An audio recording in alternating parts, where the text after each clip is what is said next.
اهو مش بقول لكم قسما بالله لاعب حنكوش، قسما بالله ده منظر ده. يلا ربنا يهديه، هو مش هقول غير كده. شيكو بنزا بقاله ماتشين مع الزمالك مش بيلعب، ودي حاجه انا من جوايا يا قمه الانبساط قسما بالله. تحس كده ان الدنيا حلوت مره واحده. قسما بالله الواد دوت لما كان بيلعب او يبتدي، بحس ان في حنكشه قدام، في حنكشه، في حاجه مش مظبوطه قدام. الواد بياخد الكوره ويحاول يعدي واحد ومش بيعدي، لا وبيستوعب على نفسه وبيحاول يعدي واحد اتنين. يا ابني انت اصلا مش عارف تعدي واحد على واحد، هتعدي واحد على اتنين. يا ابني اهدى وكن. برضه بيحاول يعدي وتاخد منه الكوره. في حنكش، بيحاول يحنكش، لاعب حنكوش بالاخر مش اكتر من كده بالنسبه لي انا.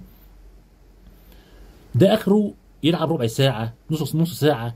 ده لما يكون ماتش نايم ولا حاجه كده، وده بالنسبه لي عامل زي مطرب المهرجانات، ينزل ايه يصحصح الدنيا شويه. بس مش اكتر من كده ولا اقل. ده اخره شوط، اخره شوط.